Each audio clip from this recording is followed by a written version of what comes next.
Hello, Planeswalkers. Welcome back to the Lotus Archives. As always, I am Kava, How we doing, everybody? This is Jack. and today we are in our next episode of the color theory. We've been talking a little bit about white, blue, and now we are on the almighty black. One of our favorite colors that we can use. It's probably in almost all of my decks.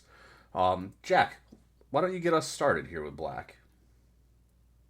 Yeah, this is absolutely one of my all-time favorite colors. I know we pretty much sang blues praises in the last episode, but this one, as I was saying earlier, like, gun to my head, had to pick between this blue or any of the other colors. Mono black is the way I go. Like, I vibe with this color way more than any of the others. I love its philosophies. I love its mechanics. I love everything about it. Particularly the zombies. I love the raising of the undead. I mean, you know me in our D&D sessions. How many times I try to play a necromancer, right? Too many. Like that's bread and butter, right? Like I always want to do, even when I'm not playing a necromancer, I still want to do some form of undead BS every time. Can't help it. Um, yeah. So Mono Black is fantastic in a lot of ways. Then we can probably just go straight into its core philosophy here. I'm gonna say it's the get shit done color, right? Like, this is the one where it's like the ends justify the means, right? Like these guys, they don't care how they get down and dirty. They want what they want. They seek power in any way they can, and they don't care whose bones or blood they spill or crush or whatever to get that job done.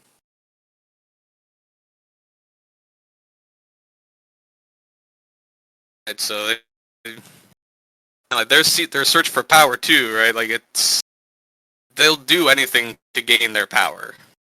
Right, I think the best example of that would probably be one of my favorite planeswalkers, Liliana, who literally went and made contracts with several different demons just to keep her life going and to gain this ultimate power, which is pretty insane, I think. I don't know, what are your thoughts?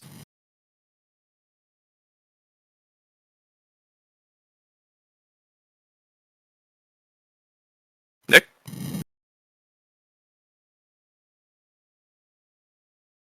Yeah, technical difficulties? oh, oh, all right. My mic was muted for some reason, but Oh, hey, here we go. Hey, we're back. but Liliana is one of those characters in Magic that she's pretty fucking badass, and what she's gone through in her life Oh, in terms of lore, absolutely. it's unbelievable. Mm-hmm.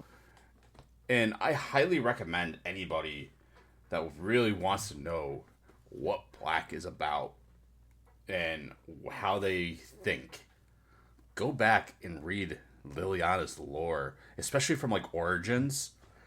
And Yeah, it, her origin story is remarkable. it's one of my favorite ones to read about here. But with black, like Jack was saying, it's all about getting as much power by any means necessary. Um, and to do that, they usually, for lack of better terms, they try to take stuff from other people to try and make themselves better. So you're gonna have Yep. cards like Consume Spirit, which is X, one in a black, spend only black mana on X. Consume Spirit deals X damage to target creature or player, and you gain X life. Or you got cards like Siphon Mind for three in a black. Sorcery. Each other player discards a card. You draw a card for each card discarded this way.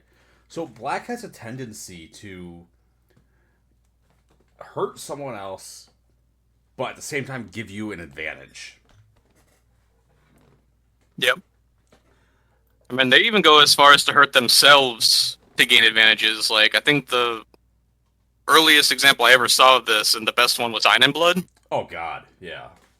It's 2 black, target player draws 2 and loses 2 life.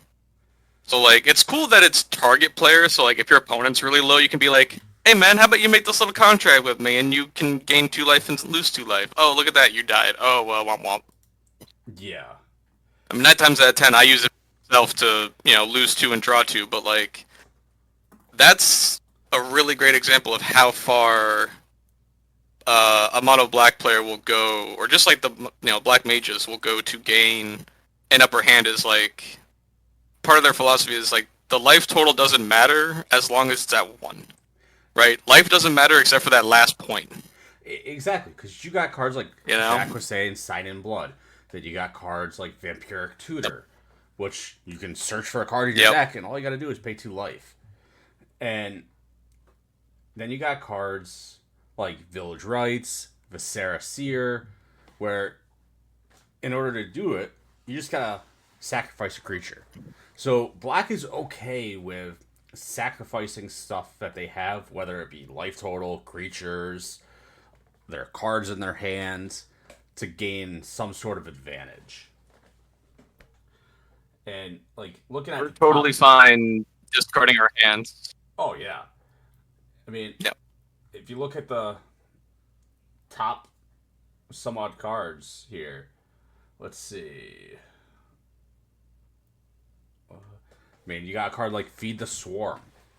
It's 1 in a black. Destroy target creature or enchantment opponent controls. You lose life equal to that permanent's mana value.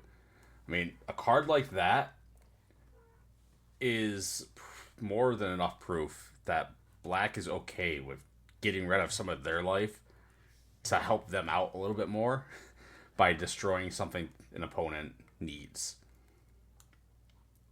Yep. Yeah, black doesn't have any kind of desire to restrict itself or hold back like how white does or anything like that. And like blue also seeks knowledge, but like has its restraints, right? Like blue doesn't have things that just kill or cost life or anything. Blue is just a pure pursuit of knowledge, where black is like, no, I don't care what it takes. I'm going to gain as much power as possible. And that's the true measure of success.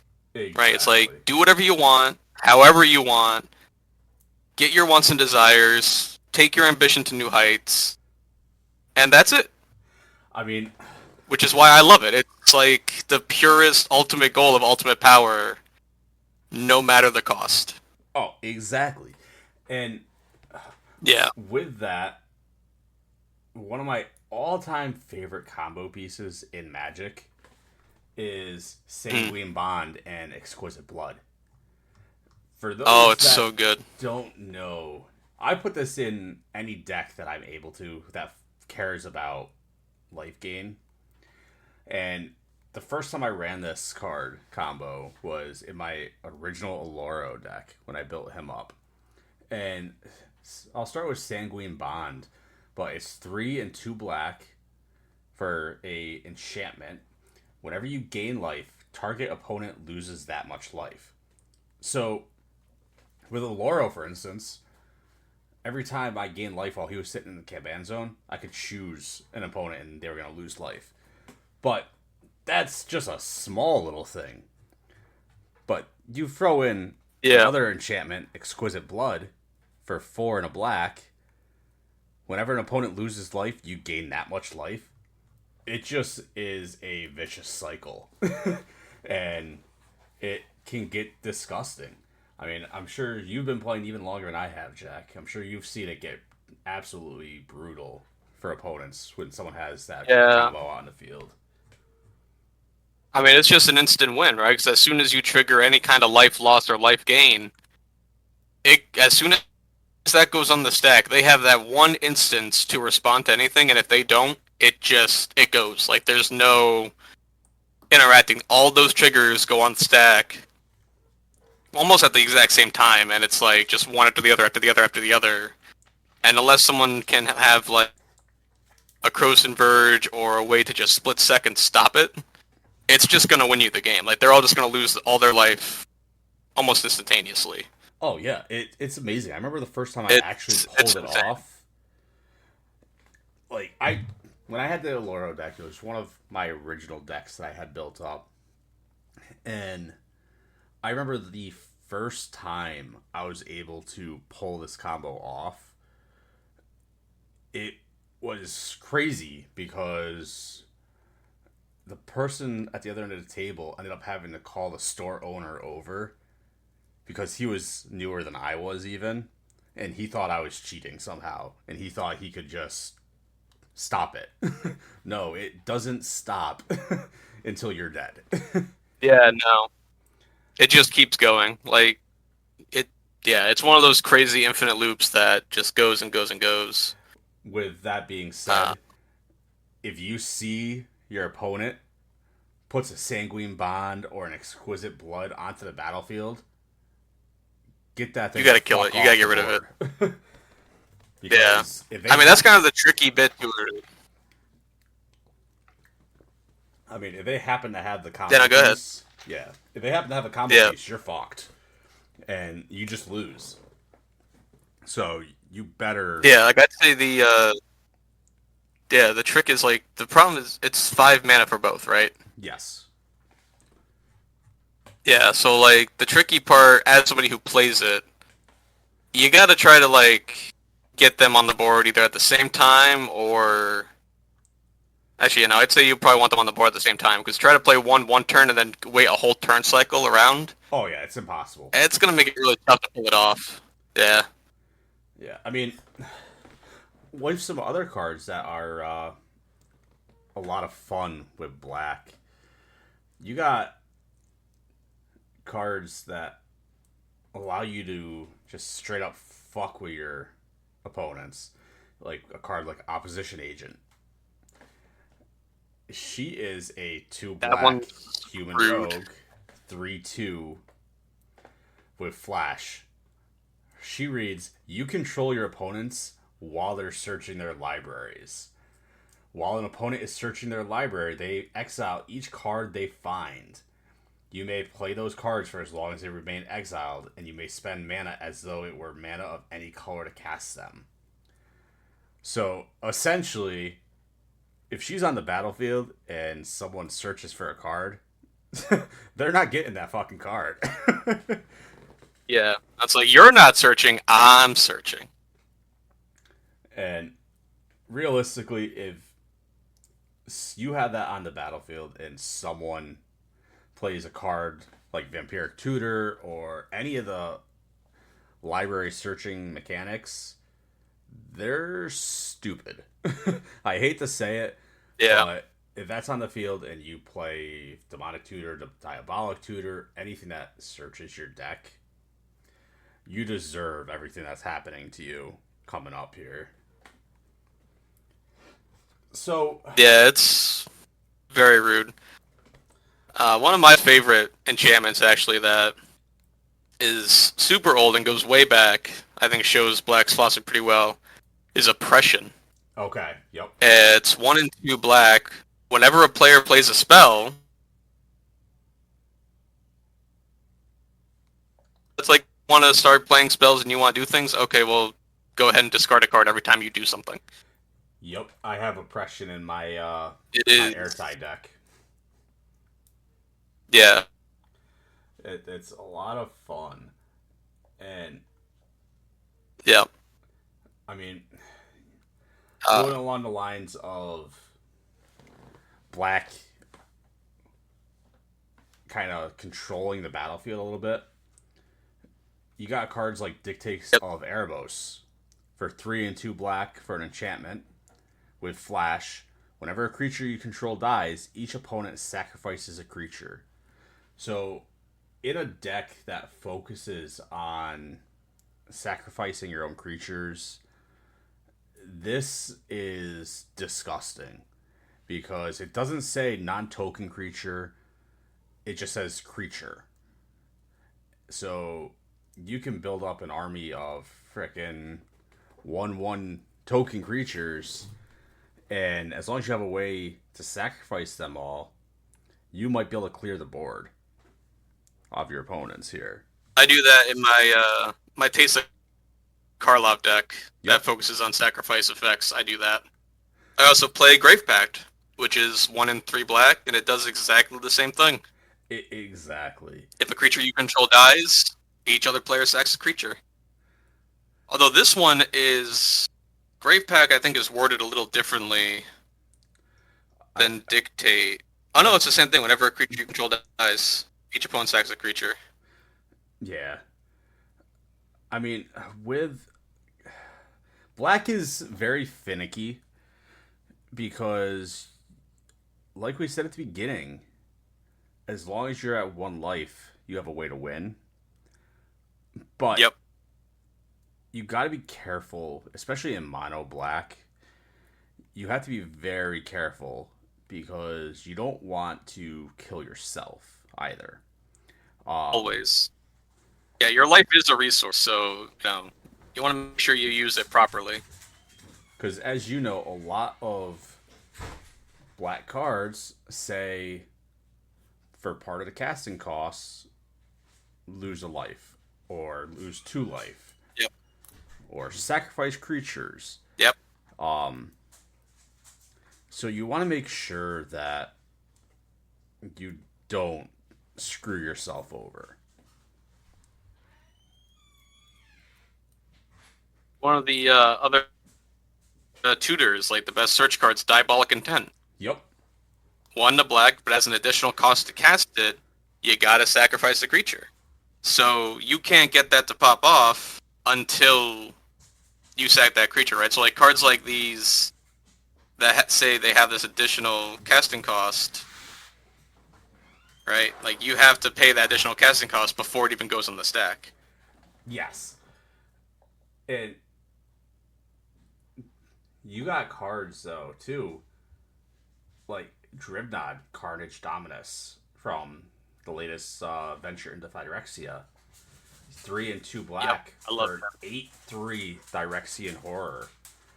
And he reads, if a creature dying causes a triggered ability of a permanent you control to trigger, that ability triggers an additional time. Like, that is disgusting.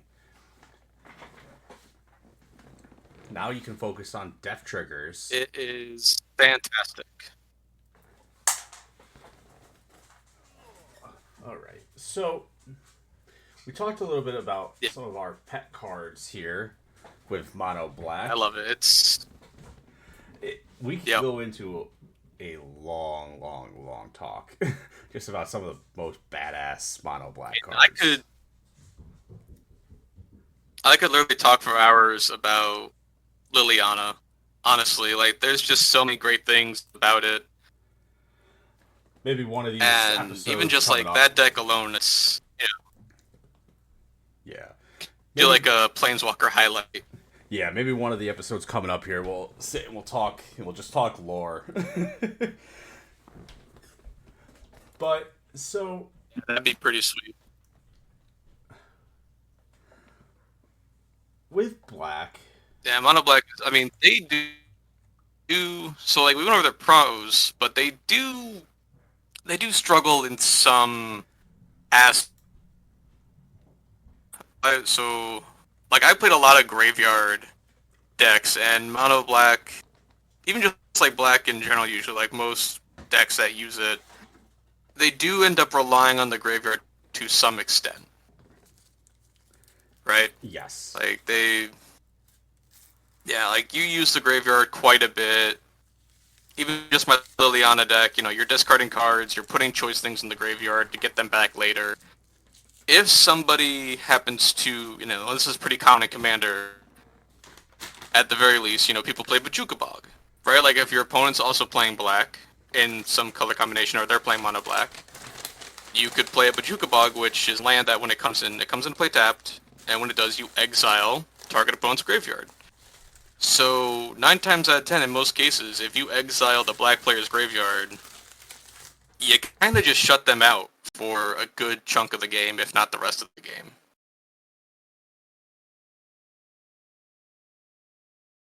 Exactly. Like, I've been on the receiving end of that, and sucks. Oh, Yeah. without a doubt.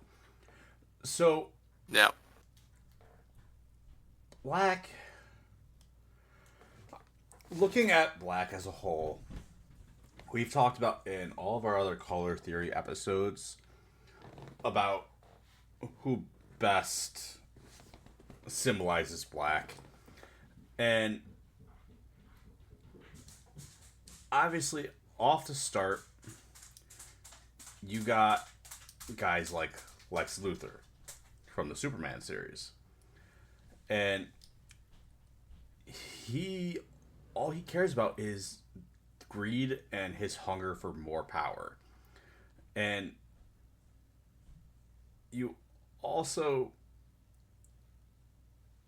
got this might Go be a into little. like the Star Wars realm and just say like, I would say like Emperor Palpatine probably best Oh suits it yeah. more than anything on that list. Like that list is kind of silly, but like, because like I know what list you're looking at, and it is I that list is stupid. Yeah. I mean, the That's a one silly list. like they have Bart Simpson on this list and I They don't. got freaking Daffy Duck. Like what the Well, hell?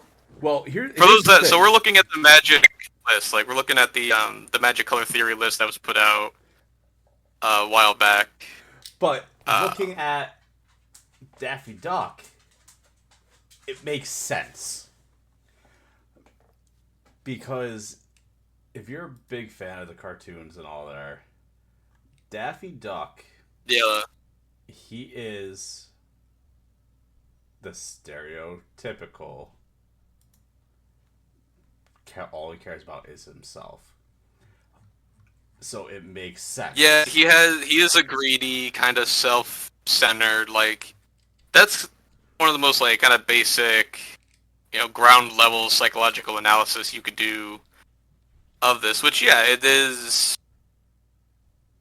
Like black is that they're the color of greed and self-interest, and yeah, I see Daffy Duck doing that. Yeah, I mean, and another one for all of our nerdy movie and literature loving fans, you have someone like Lord Voldemort. yeah, He has no ethics, doesn't care about anyone but none whatsoever. himself, and all he cares about is getting what he wants. Um, this other list I'm looking at, they have a person like Rocket Raccoon from Guardians of the Galaxy. I don't necessarily believe that, especially if you. Maybe in the start, but Yeah, not towards the end. no, I'm thinking more so characters like maybe I'd say somebody like Megatron, right? Like any big Transformers fans, you can see Megatron. He has like if you really go deep into it and you kind of try to understand his character, at face value, if you just look at him from the front there, he's a tyrannical, awful, awful, slaughter everything, kill them all, dictator type person. But if you take a step back and you look more at the past and where he came from, he really just wanted all Transformers to be on the same footing. Because he's somebody who started from nothing, right? He worked his way through the gladiator pits on Cybertron and built his way up. And I'd say he's somebody that more so emphasizes the do whatever it takes to achieve my goal of all to be one. Right? So like he's Exactly. that dichotomy of where yeah, like Optimus Prime wants to do things in a just and orderly way. Megatron doesn't give a shit. Megatron's like, listen, I will stomp out whatever life I have to get the power and the ability I need to preserve my people and keep my civilization going. That's all he cares about. He doesn't care about the rest of the universe or the rest of any other life form. He just wants his people to survive. Exactly. And you got, I mean, it's one of those things where there is so many options for people we could say are like mono black or mono red or green, blue, whatever. That But represent those philosophies. Yeah. exactly. There is so many out there. It's not even funny. And Well, like, who would be your main pick to, like, if you had to pick a fantasy character or like someone from outside to represent this color, who would it be? oh god. See, that's real tough. I would have to say probably without diving into other color schemes and multicolors, pure mono black. Hmm. Like you said, Megatron makes a shit ton of sense. Um, Yeah, but then he like we have a magic card of Megatron. He's white and red in his colors as well. So yeah, like he's got some other bits going on with like the order and a bit of passion and chaotic nature in his yeah. thing. So I think I'd have to choose somebody else for a mono black. But I want to hear your option first, Oh or your shit. opinion on it. For mono black, oh man, I would probably say Lord Voldemort. Yeah, Just because, in my mind, he embodies everything that Black wants. And he doesn't necessarily have other colors protruding out of him. He doesn't care about any order. He doesn't care about any laws. Um, I mean, Christ. except his own. He's yeah, Yeah, he's definitely that guy. Like it's one of those things with he who shall not be named. yeah, It's he's just a badass in terms of pop culture icons. And I'm sure I'll get yeah. people disagreeing with me on this, but Lord Yeah, that's always plausible. exactly. But Lord Voldemort, he Like, what were his main motivations? Like, what drove him? I think that's like at the core of these characters to describe them in mono blacks. Like, what's their drive? yeah, he What's their so I motivations? mean in short, Voldemort took a turn for the worse because Harry's mother didn't want to date him. That in short, that's what it was. And he ended up going crazy and attempting to kill Harry, obviously. Sorry, spoiler alert for a book that's almost 30 years old now. But he attempted to try to kill Harry when he was younger. Obviously, it did not work. And then he kind of hid in the background. And from an outsider, not really talking Harry Potter type of world, he did a lot of like necromancy esque stuff. Um, with the what the hell are they called? The ghosts. So I'm gonna help you out here a little bit because that's actually kind of off. There, Snape was the one who wanted to date Lily That's what it was. at that time. Yeah, Voldemort was already like 40 some years old when he went to go take on baby Harry. Mm. So Yeah, my he didn't timeline was actually know off. Lily in that sense. Yeah, so he wanted the Horcruxes, right? Yeah, Like he wanted like you could put him alongside Liliana in the sense that they both saw immortality, right? Like he feared death above all else. So he made those Horcruxes. Like, do you remember the sixth movie? yes, yeah, Yes, like that's he was looking for the Horcruxes. He wanted to find out what they were yeah, and how to split his soul into several pieces so that he could put he's like basically wanted to be a lich in a yeah, sense, right? Like he wanted to put his soul into different like items and objects and spread them around.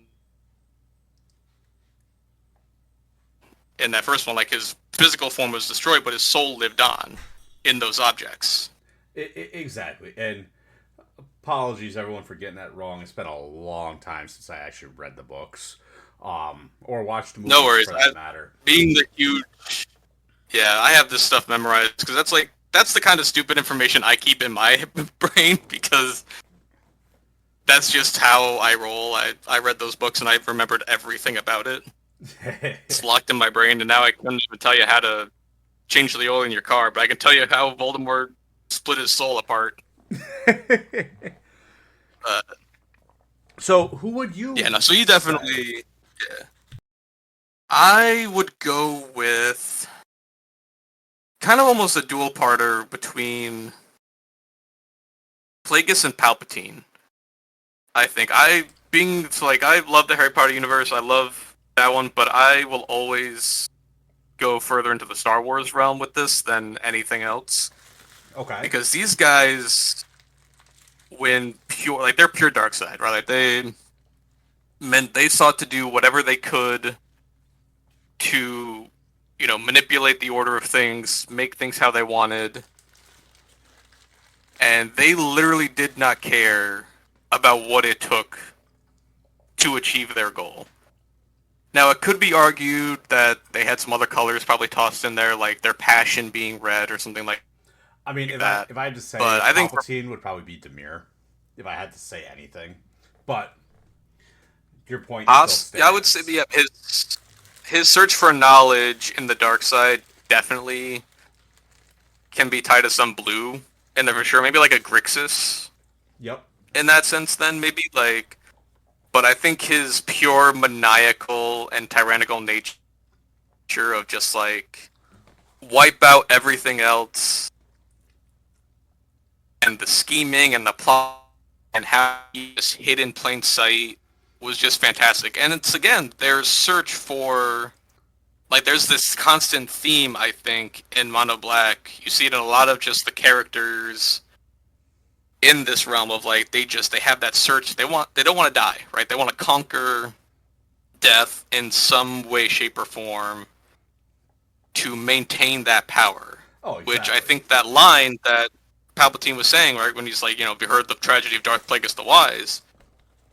His whole thing with those who have power, the only thing they fear is losing that power, which I think is encapsulated in, you know, Black so perfectly. It's like they'll be willing to sacrifice everything else, but never themselves, right? Like they need to keep themselves at the top in power no matter what it takes. Exactly. And realistically, we talk a lot about other shit on this channel here in our show, but I'm still holding hope, especially even though Disney came out with their own trading card game. I'm still holding out hope that we'll see a Star Wars Universes Beyond set. I would love to He see it. could. I mean, there definitely is. There is that really cool game that came out for that. I still got to figure out how to play that. I mean, Um, we got Lord of the Rings, that would be obviously. We got, Christ, we got Assassin's Creed, yeah. There's no reason Warhammer. why. I mean, they're if Disney is allowing Wizards to use Marvel, I don't see why they won't allow us to Yeah. use Star Wars. Because Oh, it's coming. apparently there is going to be a crap ton of Marvel UB sets. I wouldn't be surprised if we see a bunch of Commander precons, and Yeah. I would actually be more surprised if it's not a full set like Lord of the Rings. And No, I think it could be something more like Assassin's Creed, maybe. But I would hope with precons for Commander. well, knowing the fan base, obviously the Marvel fan base is a lot bigger than like Assassin's Creed. Yeah. Oh, Marvel it's fan huge. base is up there with Lord of the Rings in my mind. Yeah. You will have a lot younger players that grew up watching the MCU universe. And Yep. then you got the older individuals like myself, and I know you were reading comics that read all the comics when we were younger. So I think Too many if comics. I knew some of the comics, but yeah, I was too busy reading up on Star Wars lore. yeah.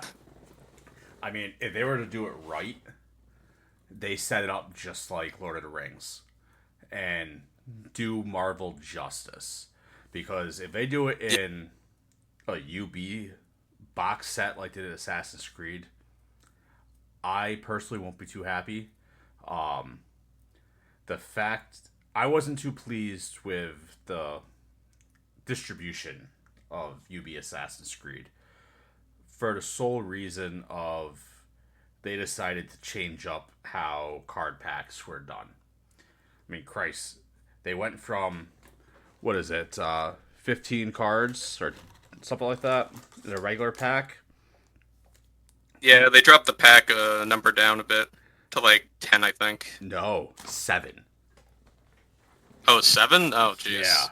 7 cards in the Assassin's Creed sets. So I'm really hoping that they don't do that to the Marvel sets, and I hope they just keep it generic play boosters. Because with the amount of lore that's in Marvel, they could easily get a huge set like Lord of the Rings. I just hope in terms of artwork, they focus more on the comics aspect as opposed to the MCU. But we'll see when that time comes. But we are getting Yeah. way off track here. Yeah, that's a really fun tangent there. So, a little bit back on track. What would you say are Black's biggest cons? Like, what do they struggle with? Oh God. They're cons. They're cons. They're cons. So they obviously Black has decent card draw. They have ways to get stuff off the board, but the one They can get rid of creatures. yeah, they can get rid of creatures. Um, its biggest weakness. Mm. Um,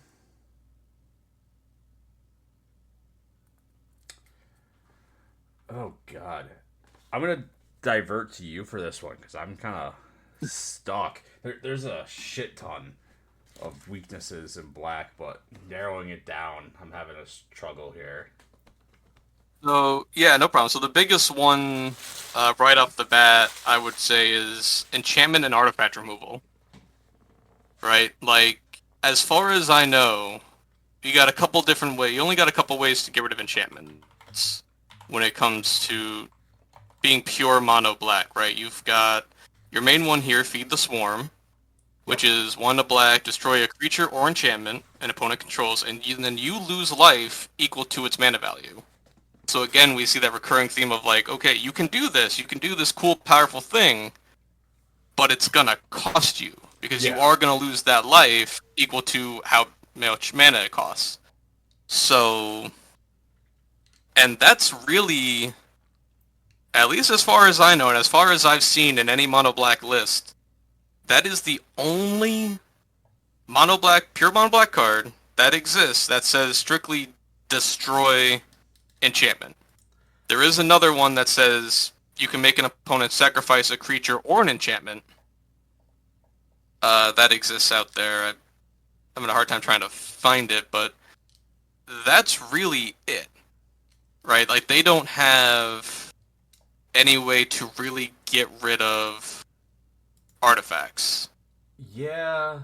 for the most part. Like there's no, you know, get rid of, destroy all artifacts or remove artifact from play. The only thing that they can really deal with 100% of the time without any issue is creatures. These guys kill creatures like nobody's business. They are the best at removal, and so I would say I think this is why their biggest focus is on resource denial in the sense of card like discarding cards. A sense, because like, well, if I get it out of your hand, you can't play it. Yes.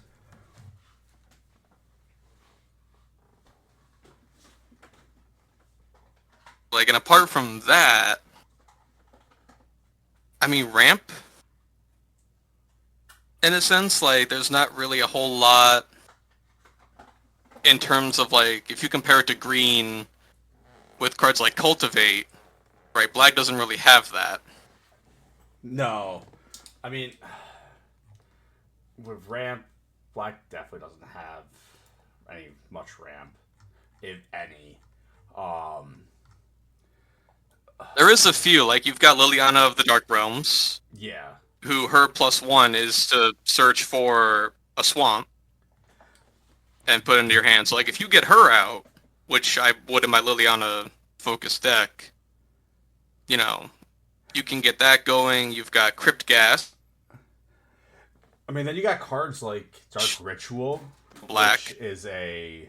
Yeah, I was gonna say, yeah, so we got, like, rituals, yep. I mean, Dark Ritual. I wouldn't. It's tough to consider like true ramp, mostly because it's a one-time thing. But it could help you get out a bigger creature faster. Um, but like you were saying, I think the Yeah, like, I'd biggest. say the rituals are good. Yeah, I mean, I think the biggest issue with black that they have is artifact removal and removal of non-creatures. Because Yeah. obviously black can't counter any spells. Um, their way to counter something is to either destroy it or exile it once it hits the field. Um, Right. Like, they do have a few exile cards, but, like, a lot of their destroy this or destroy that. Like, yeah, they can get rid of planeswalkers, but, like, they're really they really just kind of fall short in dealing with problematic artifacts is the big one. yeah. Like I'm looking through here and I don't really see much of anything that's able to in mono black that is that's able to get rid Yep. of an artifact easily, if at all. Um, Obviously creatures are very easy to get rid of in mono black. There's so many frickin' destroy target creature cards. Um, and Christ, and you got Yeah, like, you can make frickin' a deck purely about that. yeah. I mean, Christ, you got frickin' just creature cards when they enter the battlefield, destroy a target creature. But Yeah. so we talked a little bit about strengths, weaknesses, some of our favorite pet cards in mono black, as well as a huge tangent that we went on. If you were to build Yep. a mono black commander right now, who would you go and build? And we'll do a little brief dive on how you would do it. So, I mean, own a Liliana Heretical Healer deck, which has basically been one of my pet decks ever since I really started playing the game. So I'll go into that one because that's one of my absolute favorites of all time. Okay. So Liliana Heretic Healer, she's from the Planeswalker Origins. She is a 1 and 2 black, lifelink human cleric. Whenever another non-token creature you control dies, exile Liliana Heretical Healer, then return her to the battlefield transformed under her owner's control, and if you do, you make a 2/2 black zombie creature token. Yeah. So her flip side is a planeswalker called Defiant Necromancer. She starts with 3 loyalty, and her +2 is one of my favorites. Each player discards a card. Love it. She's got a -X, where you return a non-legendary creature with mana value X from your graveyard to the battlefield. So really great reanimation there.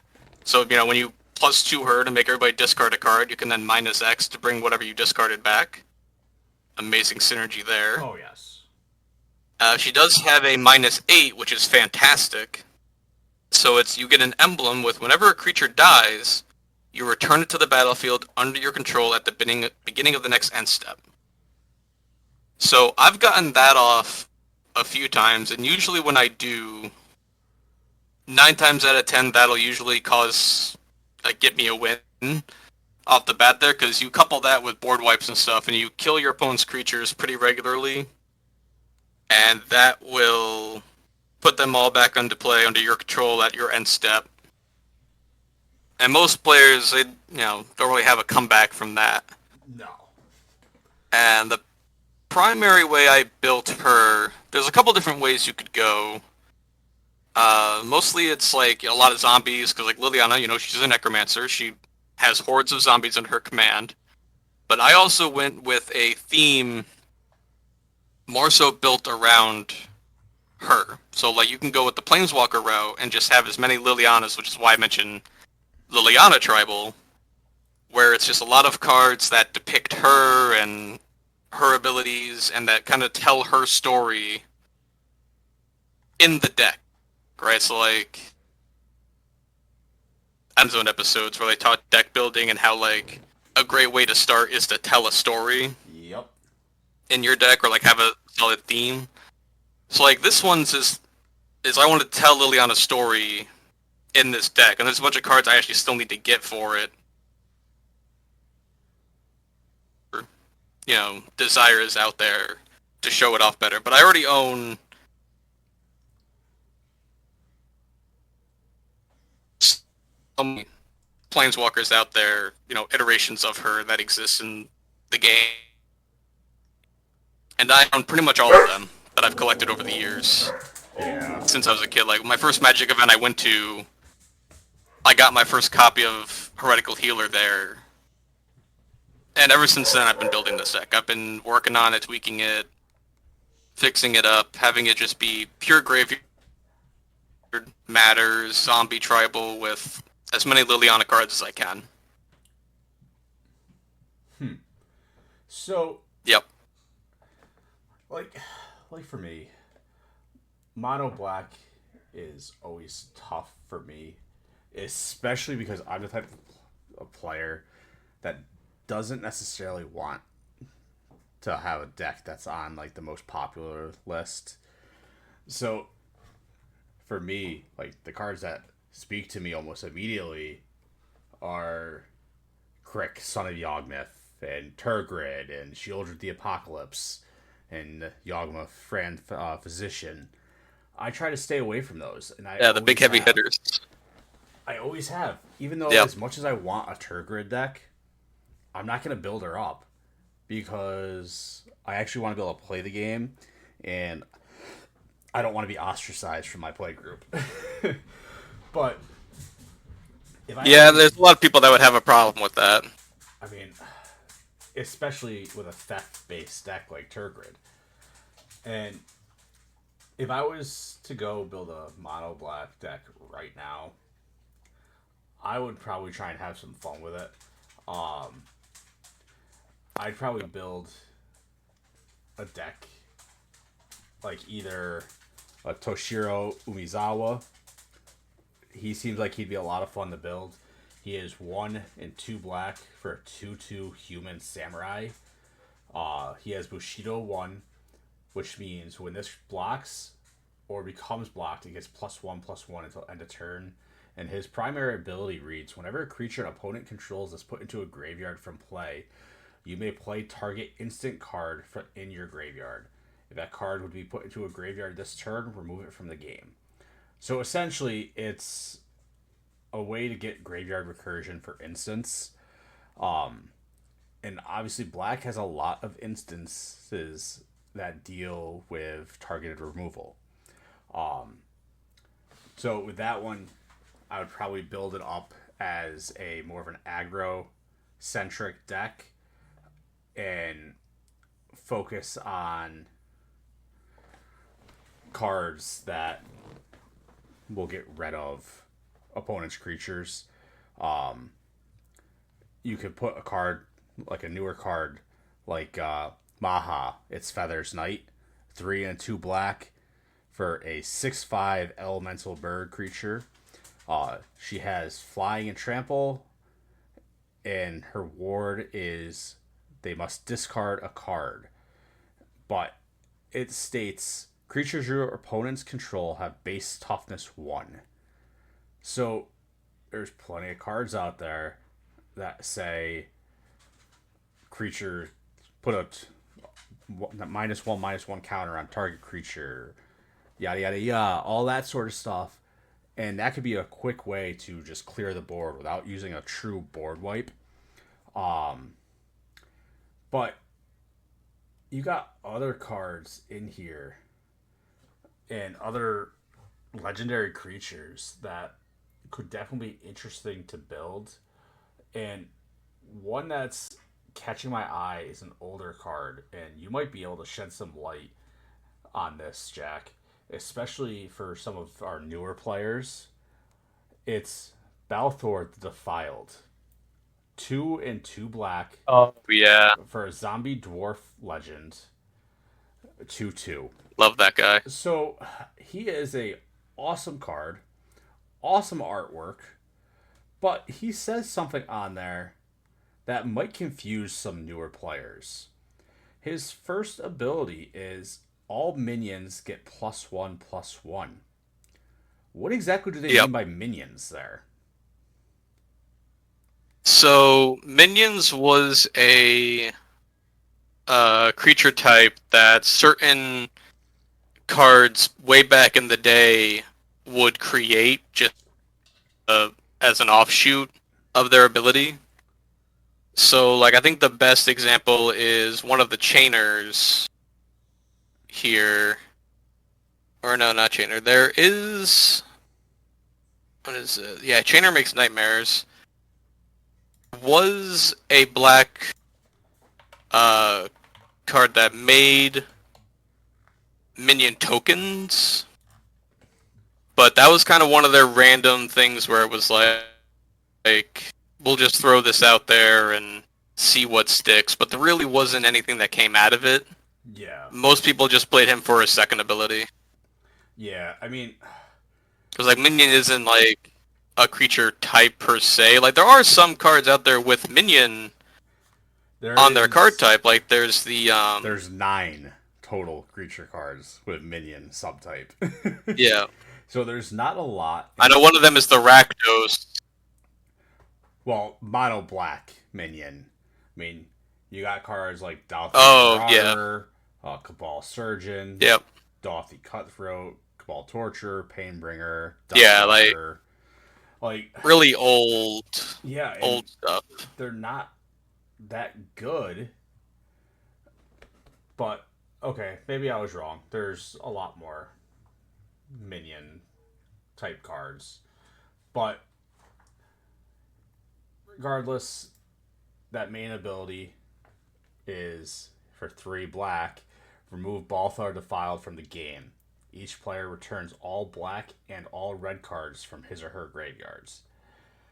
That could be kind of disgusting, although I believe it doesn't really work too well in Commander unless it got errated where if you remove him from the game, you can just put him back in the command zone, but I don't think that's the case.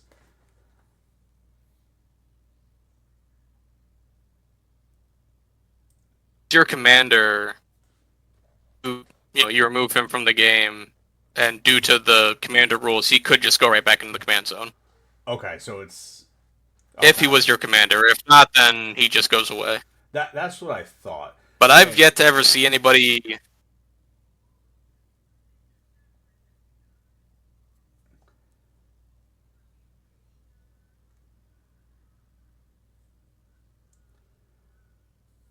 do that. Yeah, like, typically I see him used in the 99. I haven't actually seen anybody build a commander deck around him. Yeah, I haven't necessarily seen it either. But there's also a lot more cards out there that are a lot better than him to be used. So as we're finishing up, he does help all opponents too, though. Yes. As we're finishing up, that's the other trick to that is like he helps everyone, not just you. Yeah, so be careful. Players playing red and black, he'll return all their big shit. Yeah. So as we're finishing up our talks on mono black here, I know last episode we were talking about how good Karek is, son of Yawgmoth. Do you want to go in a little bit and explain why he is so good and why he is the top mono black deck and still a staple in CEDH? He's fantastic. But yeah, he's the 4 colorless, and he's got my favorite mana, symbol of all time, the Phyrexian mana, which I love with all my heart. I love Phyrexian. I think Phyrexian stuff is fantastic. He is a Phyrexian horror minion, actually, so he's one of those minion cards. Funny enough, which I don't know why in the world they decided to tack that onto him, but Yeah. there you go.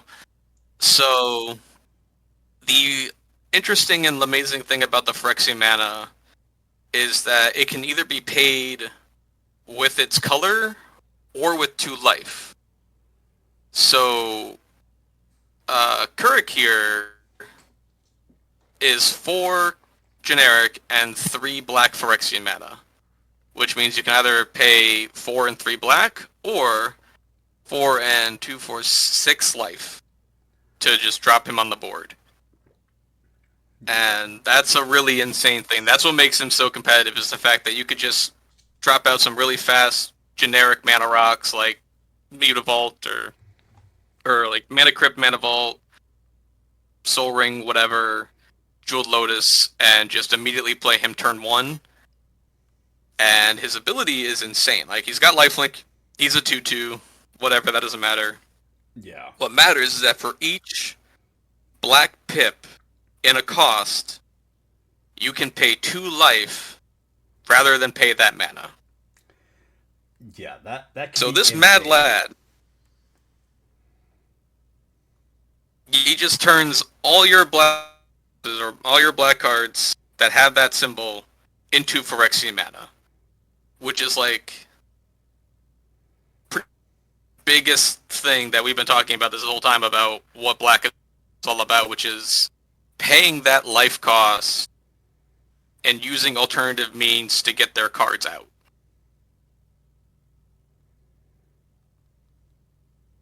Which is just insane. And then he also just gets bigger.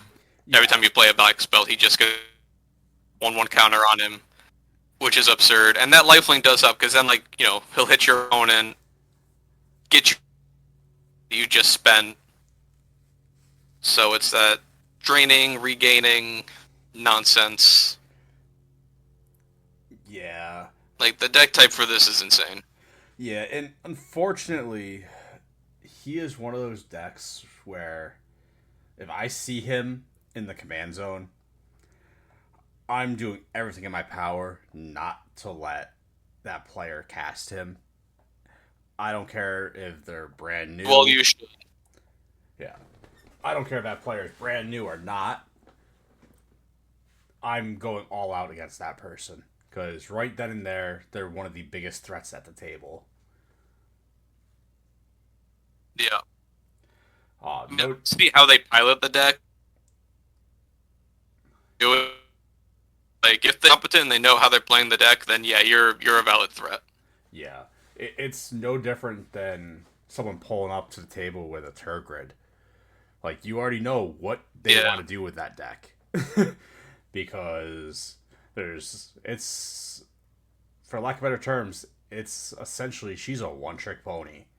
She's going to make you sacrifice or discard cards, and then she's going to use them against you. Oh, absolutely. But, yeah. And Turgid here Kirk is basically just life gain, good stuff. Try to gain back as much life as possible for things, and just, do everything else. And what's insane is that ability there for each black mana symbol in a cost. Note the wording of that. He's in a cost. Mm-hmm. Doesn't just mean the value of a card to cast it. So if you got somebody like Asmodeus the Arch, who has 3 black, draw 7, Well, guess what? Now you've got pay 6, draw 7, which like that's insane. I mean, yeah, he's got that other ability of like the binding contract, where if you would draw a card, you instead exile it face down, and then you can pay another black to return all the cards exiled with him. So it's more like pay 8, draw 7, and then lose that much life. So like, there's a lot of life loss in trying to make that deal with that devil, Exactly. essentially. But that's what Mono Black's all about, right? Like that's really its core fundamental is like I'm gonna make the deal with the devil, I'm gonna pay as much life as possible, I'm gonna use whatever is at my disposal, gain all this knowledge, gain all this power, and run away with the game Exactly. And from there. Yeah. with that, we had a lot of fun today. Um, the one thing I do want to speak on real quick is we've been trying to do a little bit of spoilers for upcoming stuff every episode here. And there isn't much new from the last episode that we didn't touch on. Um, I know last episode we did talk about how Duskmorn, they are bringing back Arch Enemy, which I am super Yep. excited about as always. Um, but other than that, we haven't heard much else. Um, Duskmorn is the last main set of 2024. Um, we Yep, well, coming out in kind of like mid to late September, the 27th there. yeah, and we should be Yeah, so we got a starting. ways to go for that one. Yeah, because I mean, we just had Bloomburrow.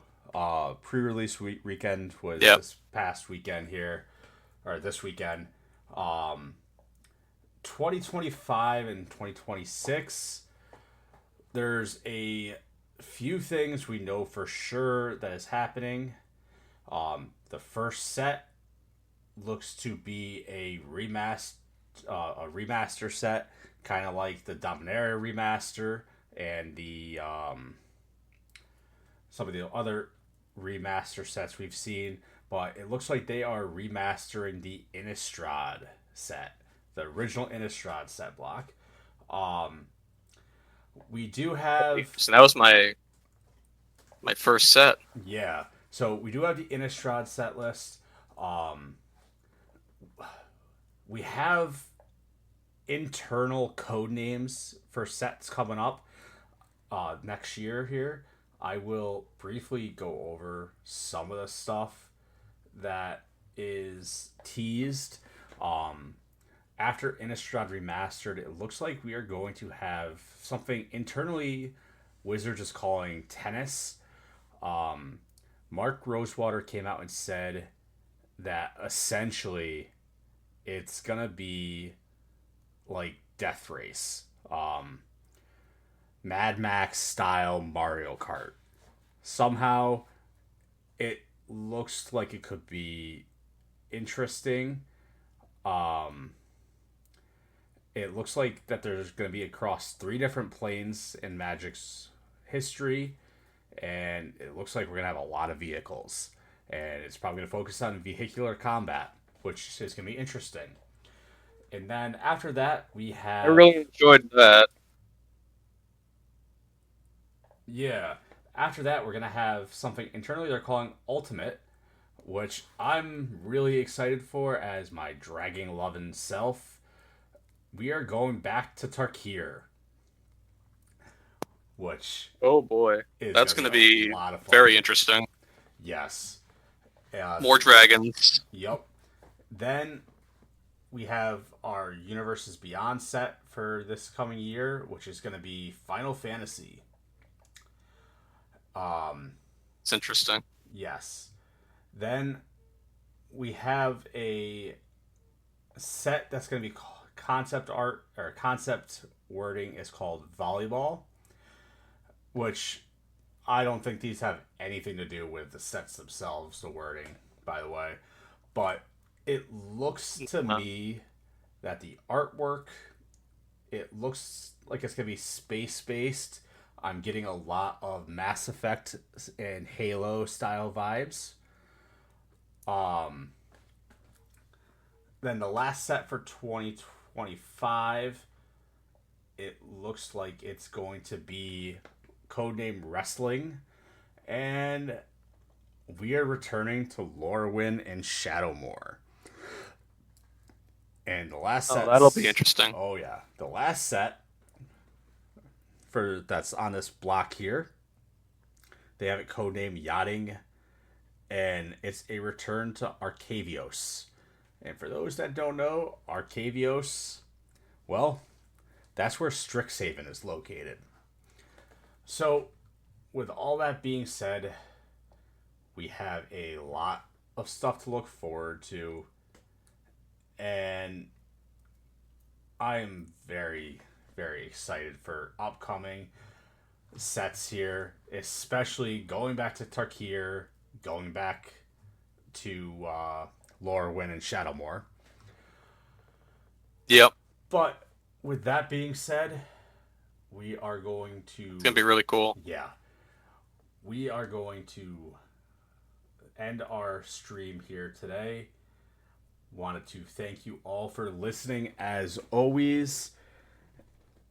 And as always... Real fun. Had a blast. Oh, yes. As always, if you have any Commander or Magic the Gathering questions, hit us up on our social medias and we will answer as quickly and as best that we can. Thank you all for listening, and as always, I'm Kava. This is Jack. And we will talk to you guys all later. Take it easy.